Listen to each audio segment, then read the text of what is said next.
Si vous avez votre Bible ce soir, je vais lire dans l'Évangile selon Matthieu, au chapitre 26 pour commencer. Matthieu 26 et au verset 61.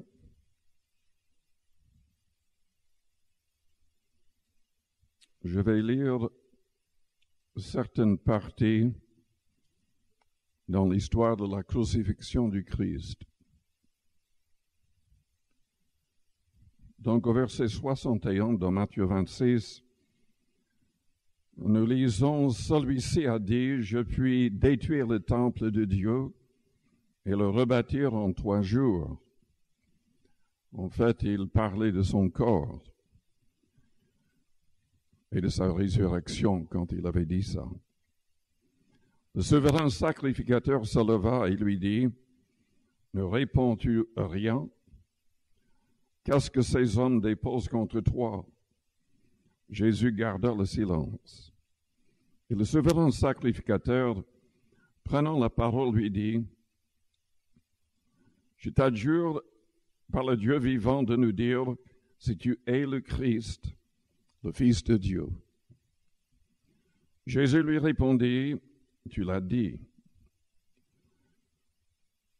De plus, je vous le déclare, vous verrez désormais le Fils de l'homme assis à la droite de la puissance de Dieu et venant sur les nuées du ciel. » Alors le souverain sacrificateur déchira ses vêtements, disant, « Il a blasphémé. Qu'avons-nous encore besoin de témoins? Voici, vous venez d'entendre son blasphème. Que vous en semble? » Ils répondirent, « Il mérite la mort. » Là-dessus, ils lui crachèrent au visage et lui donnèrent des coups de poing et des soufflets en disant, « Christ, prophétise, dis-nous qui t'a frappé. » Ensuite, au chapitre 27,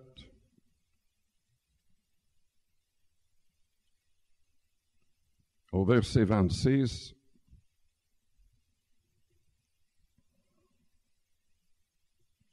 alors Pilate le relâcha Barabbas, et après avoir fait battre de verge Jésus, il le livra pour être crucifié. Les soldats du gouverneur conduisirent Jésus dans le prétoire. Ils assemblèrent autour de lui toute la cohorte. Ils lui ôtèrent ses vêtements et le couvrirent d'un manteau écarlate. Ils tressèrent une couronne d'épines qu'ils posèrent sur sa tête. Ils lui mirent un roseau dans la main droite. Puis, s'agenouillant devant lui, ils le rayaient en disant « Salut, roi des Juifs !» Ils crachaient contre lui, prenant le roseau et frappaient sur sa tête. Donc, sur sa tête qui avait déjà la couronne d'épines. Après s'être ainsi moqué de lui, ils lui ôtèrent le manteau, lui remirent ses vêtements et l'amenèrent pour le crucifier. Au verset 43,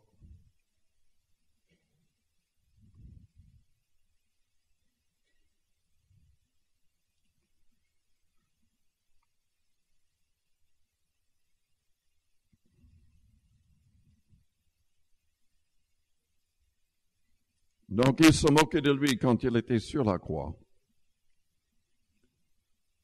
Et l'un disait, il s'est confié en Dieu, que Dieu le délivre. Maintenant, c'est là, car il a dit, je suis fils de Dieu. Les brigands crucifiés avec lui l'insultaient de la même manière. Depuis le 6e heure jusqu'à la 9e, il y eut des ténèbres sur toute la terre. Et vers la 9e heure, Jésus s'écria d'une voix forte, « Eli, Eli, lama sabachthani » c'est-à-dire « Mon Dieu, pourquoi m'as-tu abandonné ?» Le psaume 22 que nous allons lire tout à l'heure commence avec ces mots.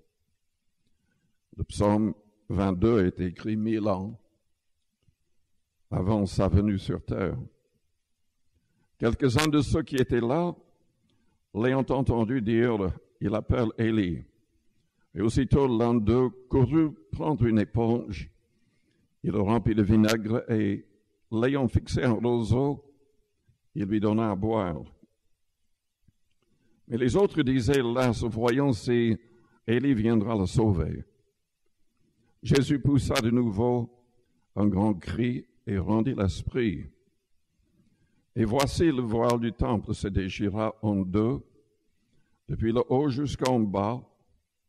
La terre trembla, les rochers se fendirent, les sépulcres s'ouvrirent, et plusieurs corps des saints qui étaient morts ressuscitèrent. Étant sortis des sépulcres après la résurrection de Jésus, ils entrèrent dans la ville sainte et apparurent à un grand nombre de personnes, de centeniers, et ceux qui étaient avec lui pour garder Jésus, ayant vu le tremblement de terre, et ceux qui venaient d'arriver furent saisis d'une grande frayeur et dirent assurément, cet homme était fils de Dieu. Prions le Seigneur avant d'aller plus loin. Par silence de notre louange, nous te bénissons ce soir pour ta parole qui nous révèle la vérité, cette parole qui suscite la foi, cette parole qui guérit, qui délivre. Seigneur, que cette parole pénètre nos cœurs et que la foi grandisse davantage en chacun de nous. Que la puissance du Saint-Esprit se manifeste davantage en chacun. Nous avons tellement besoin de toi, besoin de ton Esprit Saint. Je te demande d'agir dans chaque cœur, dans chaque vie. Seigneur, sauve toute personne qui n'a pas encore vraiment saisi la vie éternelle, la délivrance en Christ, le salut et l'assurance. Seigneur, agis pour que les malades soient guéris. Et remplis-nous, renouvelle-nous par la puissance du Saint-Esprit. Au nom de Jésus-Christ de Nazareth. Amen.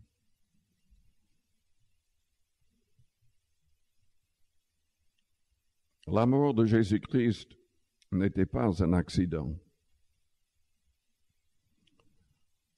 Il est mort volontairement. Tout au long de sa vie, de son ministère, il a essayé de dire à ses disciples qu'il serait crucifié et qu'il ressusciterait le troisième jour. Mais ils étaient en quelque sorte aveuglés à cela. Ils pensaient apparemment que Jésus parlait symboliquement. Mais Jésus avait dit quand même dans Jean 10, au verset 11, « Je suis le bon berger. Le bon berger donne sa vie pour ses brebis. » Et au verset 17, « Le Père m'aime parce que je donne ma vie afin de la reprendre. Personne ne me l'ôte, mais je la donne de moi-même. J'ai le pouvoir de la donner et j'ai le pouvoir de la reprendre. Tel est l'ordre que j'ai reçu de mon Père. » Non, ce n'était pas un accident. Il en avait parlé plusieurs fois. Et les prophètes en avaient parlé. Tout à l'heure, j'ai mentionné le psaume 22, qui commence avec les mots « Mon Dieu, pourquoi m'as-tu abandonné ?» Et à partir du verset 15, je lis « Je suis comme de l'eau qui s'écoule ». Je devrais expliquer que le Nouveau Testament nous enseigne que l'Esprit du Christ était dans les prophètes et prophétisait au travers des prophètes. Les prophéties souvent concernaient quelqu'un de l'époque. Et tout d'un coup, tout change dans le message. Et c'est très clair que ça ne concerne plus, par exemple, dans ce passage, David, mais celui qui serait descendant de David selon la chair. Je suis comme de l'eau qui s'écoule et tous mes os se séparent. Mon cœur est comme de la cire, il se fond dans mes entrailles. Ma force se dessèche comme l'argile et ma langue s'attache à mon palais.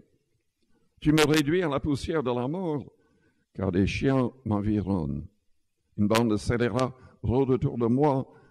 Ils ont percé mes mains et mes pieds. Je pourrais compter tous mes os. Eux, ils observent, ils me regardent, ils se partagent mes vêtements, ils tirent au sort ma tunique. Cette parole a été écrite 1000 ans avant la crucifixion du Christ. Mais c'est exactement ce qui s'est passé quand il a été crucifié et après, les soldats ont tiré au sort pour savoir qui aurait ses vêtements. Jésus-Christ existait en forme de Dieu. Il a renoncé à tout, afin de devenir un homme, il s'est dépouillé et il a vécu parmi les pauvres, mais ce qui est clair dans l'Évangile, c'est que Jésus était quand même bien habillé. Il avait une tunique, une seule couture depuis le haut jusqu'en bas, qui était à l'époque assez... c'était pas ordinaire, quoi, d'être habillé de la sorte. C'était peut-être un cadeau, on ne sait pas. Mais apparemment, il était assez bien habillé pour que les soldats désirent avoir ses vêtements. Ils ont tiré au sort et ils ont accompli cette parole. Nous avons Ésaïe, chapitre 53 aussi, écrit plus de 400 ans avant la venue du Christ.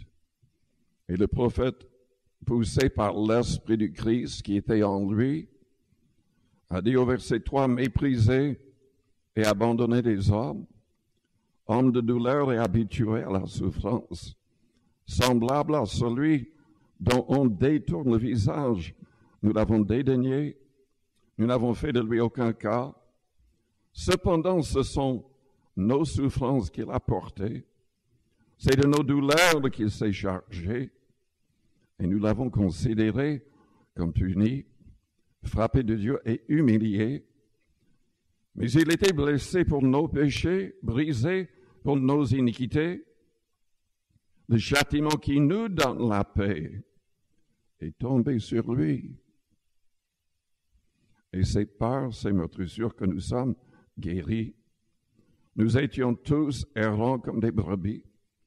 Chacun suivait sa propre voie et l'Éternel a fait retomber sur lui l'iniquité de nous tous. Jésus-Christ est mort afin de satisfaire à la justice divine. Tout homme a péché. Tout homme sera envoyé dans le châtiment éternel, à moins de croire dans le sacrifice et la résurrection de Jésus-Christ. À moins de le confesser, à moins de devenir un vrai disciple de Christ, mettant ses commandements en pratique. Mais Jésus a satisfait à la justice divine. Souvent les gens disent, mais moi j'accepterai la justice de Dieu. Vous ne comprenez rien du tout. Si vous acceptez la justice de Dieu, vous serez envoyé en enfer. Parce que vous êtes coupable. Nous sommes tous coupables. Jésus a accepté notre punition. Il a souffert à notre place, lui le Fils de Dieu, afin que nous ayons la possibilité d'être pardonnés et réconciliés avec Dieu le Père. Jésus-Christ, selon Hébreux chapitre 2 et au verset 14, est mort afin de détruire la puissance du diable, afin de détruire la crainte de la mort. Le diable avait un pouvoir sur tout homme.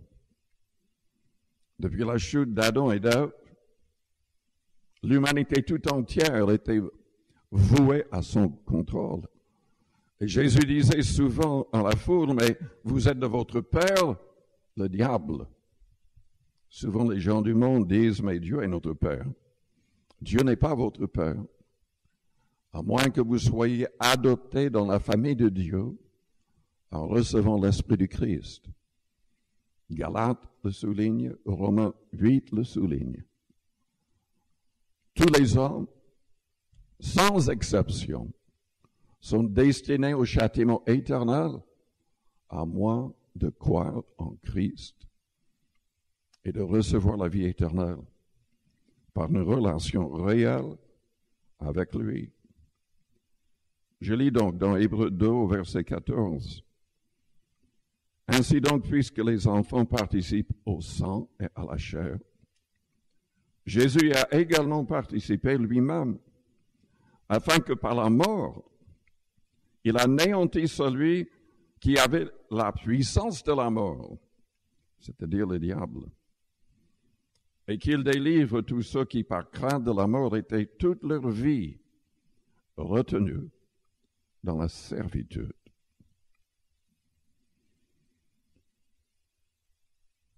Les gens qui ne sont pas au Seigneur sont manipulés par le diable. Ils sont esclaves du diable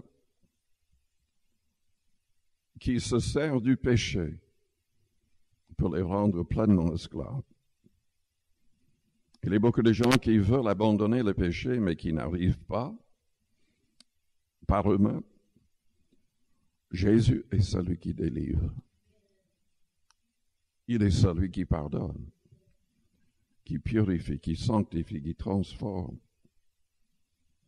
Et c'est par le sang de Jésus, uniquement par le sang de Jésus, que l'homme peut être purifié. Purifié de tout péché. Dans 1 Jean, chapitre 1er,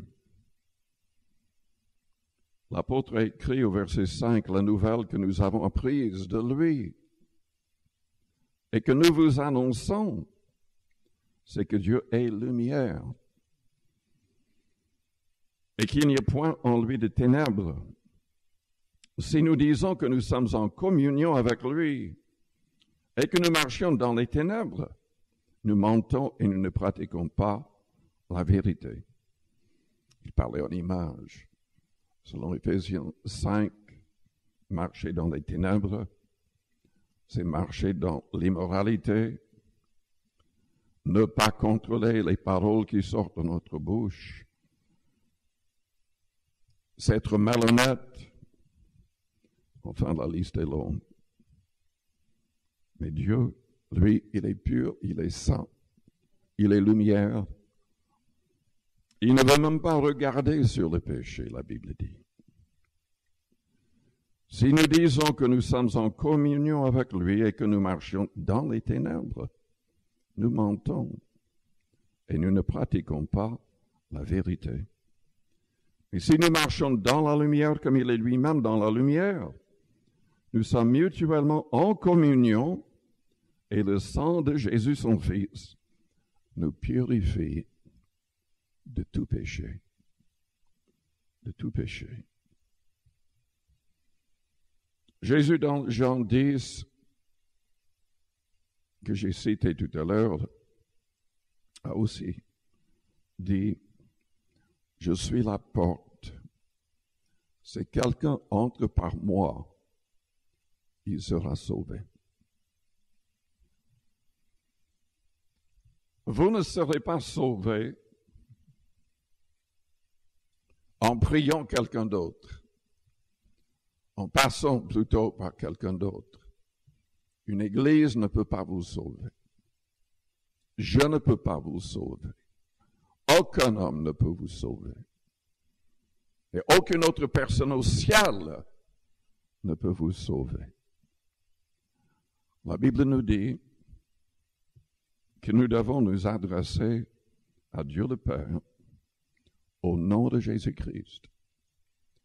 Dans Hébreux chapitre 7 au verset 25, la parole nous enseigne que Jésus sauve de manière parfaite tous ceux qui s'approchent de Dieu par lui. N'écoutez pas les fausses doctrines qui poussent les gens à prier à d'autres. Jésus a dit, « Je suis le chemin, la vérité et la vie.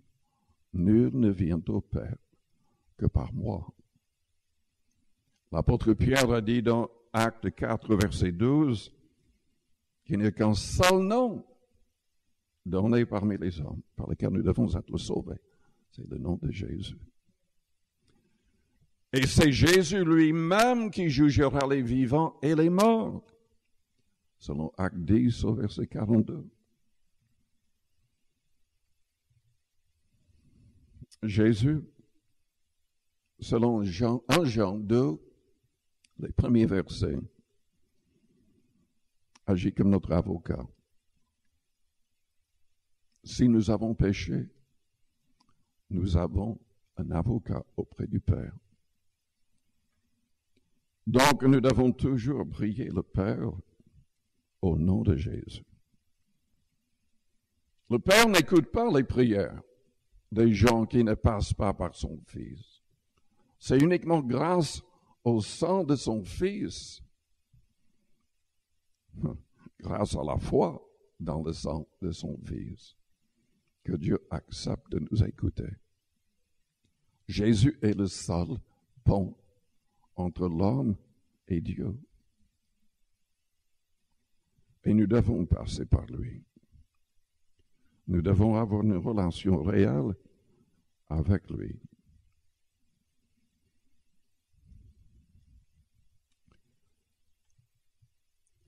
Il est vrai que Jésus jugera. Il a souligné dans Jean 5 et ailleurs. Mais à la fin de Jean 12, il explique qu'il ne veut pas juger. En tout cas, pas dans le sens de condamner. Mais il a dit que nous serions jugés simplement par sa parole. Est-ce que vous voulez sauver votre âme? Est-ce que vous voulez recevoir l'Esprit de Christ et ne pas recevoir un esprit trompeur de séduction? Jésus a dit dans Jean 14, verset 15, « Si vous m'aimez, gardez mes commandements, et je prierai le Père, et il vous donnera un autre consolateur, l'Esprit de vérité. » Non, nous ne prions pas à qui que ce soit d'autre. Nous suivons l'enseignement du Christ, l'enseignement des apôtres que nous avons dans le Nouveau Testament. Tout enseignement qui n'est pas dans le Nouveau Testament est un chemin qui mène vers l'enfer, vers le châtiment éternel. Parce que l'apôtre Jean a dit dans 2 Jean, chapitre 1er au verset 9, « Quiconque ne demeure pas dans la doctrine du Christ, mais va plus loin, n'a point Dieu. » Paul l'a souligné aussi dans Galates, chapitre 1er. Jude l'a souligné dans sa lettre au chapitre 1er. Paul a dit dans Corinthiens 15 que ces hommes, même si on changeait la manière de présenter l'Évangile, toute notre foi pourrait être en vain.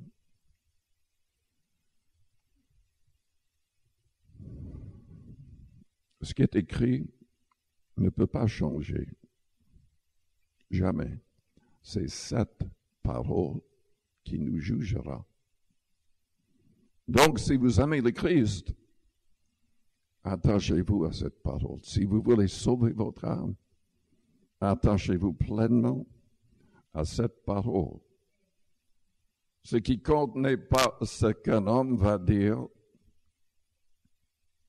Vous avez la capacité de lire, d'étudier cette parole. Confiez-vous dans la parole. Ne changez rien. Mettez tout en pratique. Et vous serez récompensés comme Jésus l'a promis. Ce qui est vraiment important, c'est que nous permettions au Seigneur Jésus de faire de nous de vrais vainqueurs.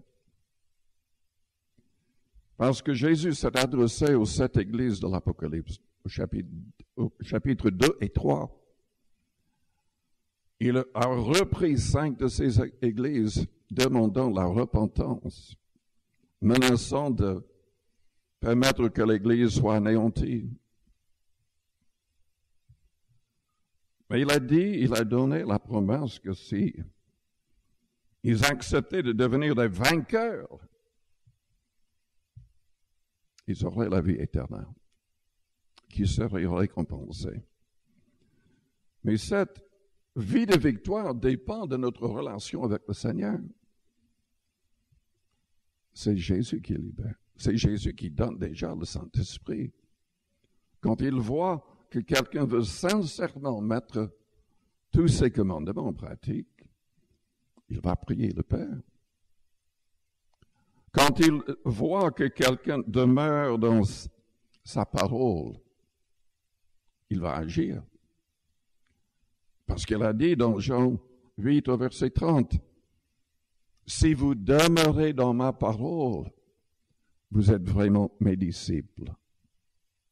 Vous connaîtrez la vérité et la vérité vous affranchira. »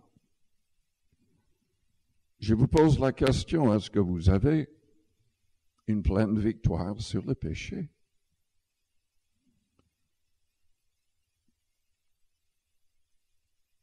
C'est indispensable. C'est Jésus qui donne cette victoire. Quand nous voulons cette victoire. Il a dit, quiconque se livre au péché devient esclave du péché. Et si donc le Fils vous a franchi, vous serez réellement libre. J'en ai parlé dans un autre message récemment, mais je voudrais le souligner de nouveau, parce que je crois que c'est vraiment important. Vous savez, il y a malheureusement des églises qui n'enseignent pas cette sorte de victoire. Pour beaucoup de gens, le simple fait de confesser ses fautes passées, c'est suffisant. Si on continue dans le péché, ce n'est pas grave. Et il y avait quelqu'un à l'époque de Paul qui disait carrément, mais péchons pour que la grâce abonde. Quelle folie.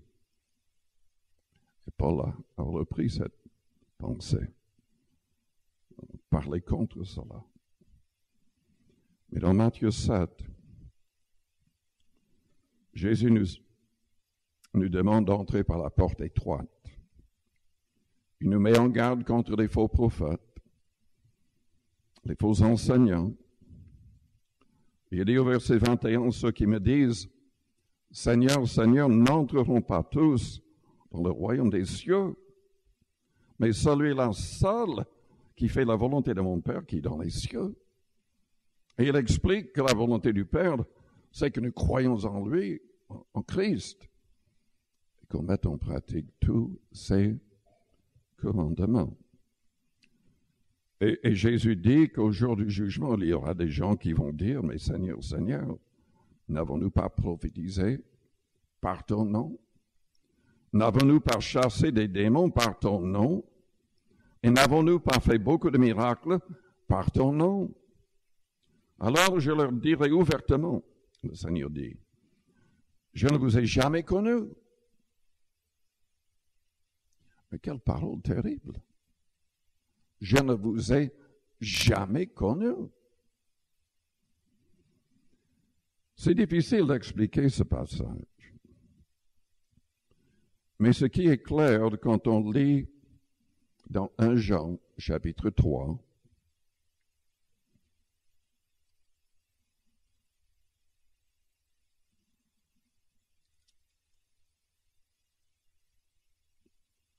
c'est que nous devons vaincre le péché.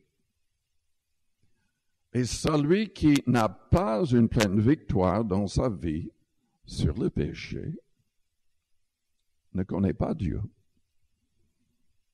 En d'autres termes, Dieu ne le connaît pas. En fait, vous savez que David a dit dans le psaume 101, « Je ne veux pas connaître le méchant. Je ne veux pas quelqu'un dans le péché dans ma maison. » Et Dieu lui-même dit dans un passage qu'il efface de sa mémoire le nom des méchants. Mais Jean a dit ceci à partir du verset 5. Vous savez, Jésus apparu pour ôter les péchés, et il n'y a point en lui de péché. C'est la volonté de Dieu que nous devenions comme Jésus-Christ, qui était sans péché. Quiconque demeure en lui ne pêche point. Et c'est ça la clé de la victoire. Il faut vraiment, spirituellement, consciemment être en lui. Quiconque pêche ne l'a pas vu et ne l'a pas connu. Jésus libère. Jésus libère. Donc il faut le connaître. Il faut permettre qu'il libère. Il faut prier, il faut jeûner, il faut faire le nécessaire pour être réellement en contact avec lui. Petits enfants, que personne ne vous séduise. Celui qui pratique la justice est juste, comme lui-même est juste. Celui qui pêche est du diable, car le diable pêche dès le commencement. Le Fils de Dieu a paru afin de détruire les œuvres du diable. Quiconque est né de Dieu ne pratique pas les péchés, c'est-à-dire de manière habituelle. Il est clair au début de l'épître de Jean que oui, nous pouvons trébucher, faire des erreurs et nous devons confesser. Et nous serons pardonnés, purifiés. Mais un vrai chrétien ne va pas continuer dans le péché. Parce que la semence de Dieu demeure en lui. Et il ne peut pécher parce qu'il est né de Dieu. C'est-à-dire continuer. C'est par là que se font reconnaître les enfants de Dieu et les enfants du diable. Quiconque ne pratique pas la justice n'est pas de Dieu, non plus celui qui n'aime pas son frère. Vous vous souvenez du frère Pasquale qui parlait de sa vie. Avant de connaître le Seigneur, il était catholique. Il allait à l'église, il confessait au prêtre. Mais il n'avait aucune intention de changer de vie. Comme beaucoup de gens, pas uniquement dans l'église catholique, mais même dans les églises évangéliques. Des gens qui n'ont jamais compris que ce n'est pas assez de confesser ses fautes. Selon Proverbe 28, verset 13, c'est celui qui les délaisse aussi trouvera miséricorde. Il n'y aura pas de miséricorde s'il n'y a pas un changement de vie. Si on n'abandonne pas tout péché. S'il y a la moindre chose dans votre vie où votre cœur vous condamne, votre conscience vous condamne, il faut trouver la victoire. Qui aura de l'assurance au jour du jugement?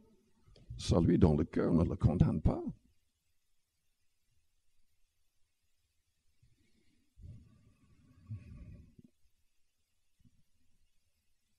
Est-ce que vous comprenez? Nous avons un sauveur merveilleux. Il n'y avait aucun péché en lui. Il a été tenté comme nous en toutes choses, sans connaître le péché. J'ai oublié de lire, j'aurais dû lire plus loin tout à l'heure, dans Hébreux 2. Il est mort pour anéantir la puissance du diable, la crainte de la mort. Mais le passage continue en disant car assurément, ce n'est pas des anges qu'il vient en aide, mais c'est à la postérité d'Abraham. En conséquence, il a dû être rendu en toutes choses à ses frères, afin qu'il fût un souverain sacrificateur, miséricordieux et fidèle dans le service de Dieu, pour faire l'expiation des péchés du peuple, car, ayant été tenté lui-même dans ce qu'il a souffert, il peut secourir ceux qui sont tentés. Nous devons invoquer le nom du Seigneur. Nous devons avoir une vie de prière, une relation réelle avec le Christ pour qu'il nous aide à abandonner tout péché. Jésus-Christ est mort par amour pour vous sauver, pour nous sauver de l'enfer et de l'étang de feu. Soyons pédagogiques pour le moment. Immédiatement après la mort, celui qui est en Christ, qui est un vrai disciple de Christ, son esprit quitte son corps pour être avec le Seigneur. Celui qui ne connaît pas le Christ, son esprit est envoyé dans le séjour des morts, ou appelé aussi l'enfer. Et selon Luc 16, l'homme riche qui a ouvert ses yeux, n'étant pas converti, il s'est réveillé dans des tourments au pluriel et dans des flammes. Mais selon la Bible, il y aura aussi la résurrection des injustes. Oui, le corps retourne à la poussière, mais Dieu a la capacité de réunir les atomes. Il va le faire. Et les corps ressuscités des injustes seront réunis avec l'esprit qui était en enfer. C'est peut-être la raison pour laquelle on dit le séjour des morts. Tous seront jugés, selon l'Apocalypse chapitre 20. Mais uniquement les gens qui auront leur nom écrit dans le livre de vie éviteront le châtiment éternel. Les autres seront jetés dans les temps de feu, corps, âme, esprit.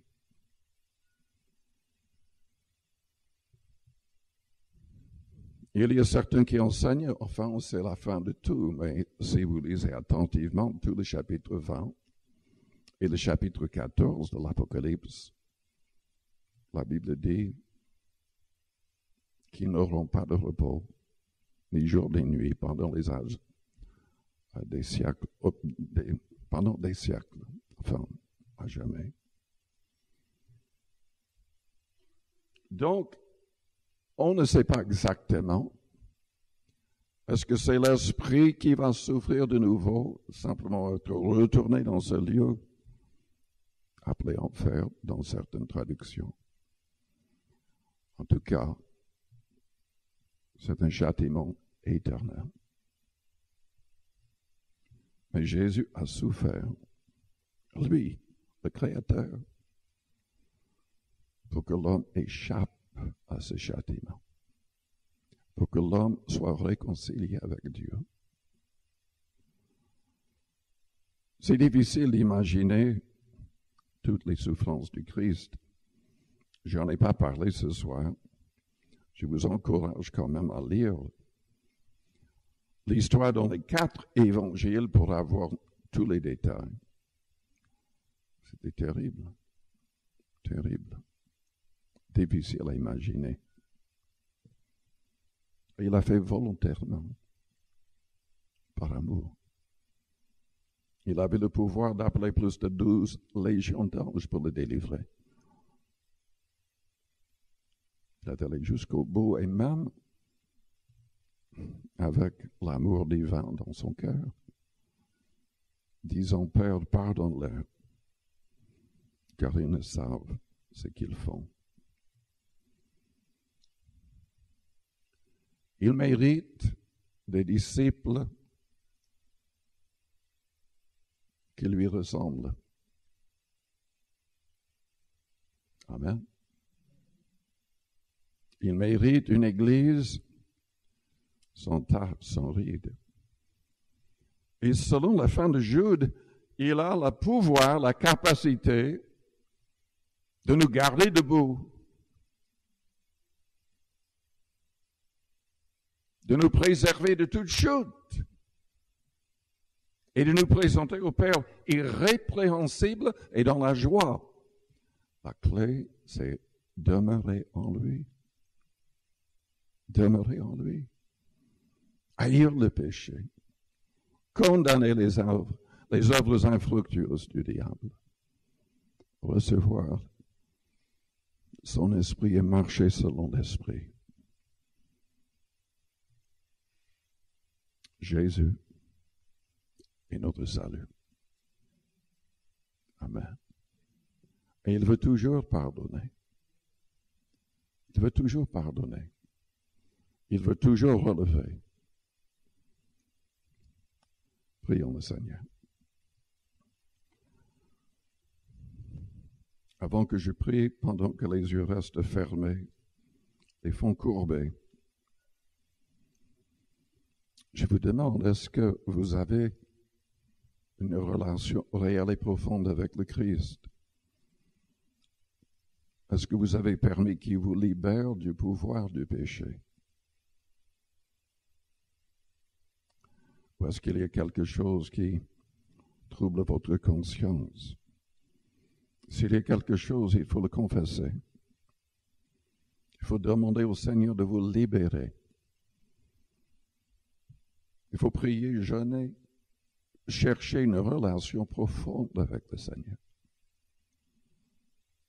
En fait, il faut lire la Bible et méditer sur sa parole continuellement.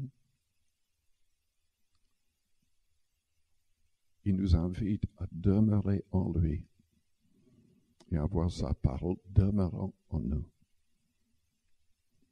Avant que je prie, pendant que les yeux restent fermés, si vous avez besoin de prière pour votre vie spirituelle,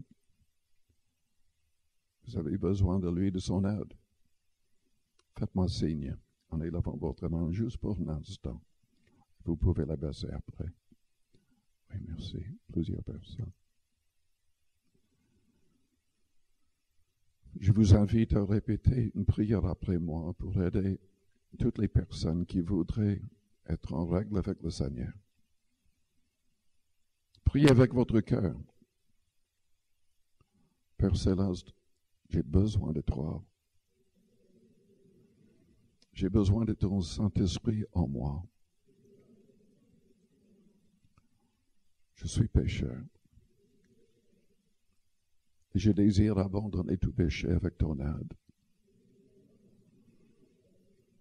Je proclame ma foi en Jésus-Christ.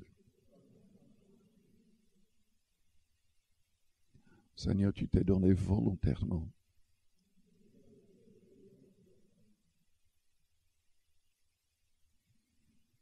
Seigneur Jésus, tu étais sans péché et tu t'es donné volontairement pour moi.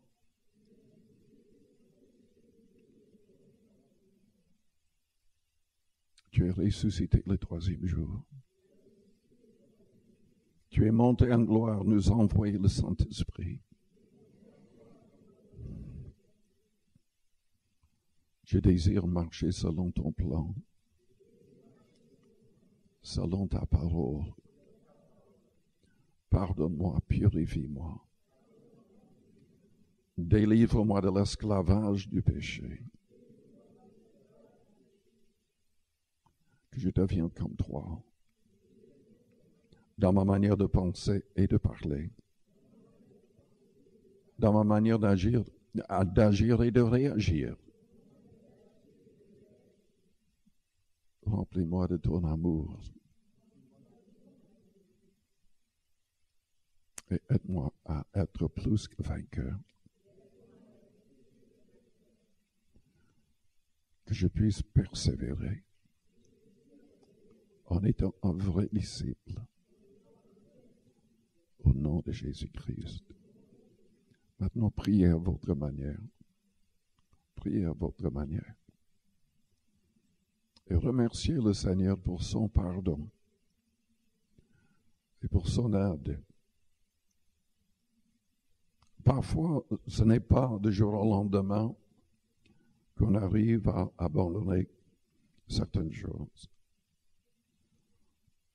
Il faut persévérer dans la prière. Il faut lui faire pleinement confiance. Et il agira.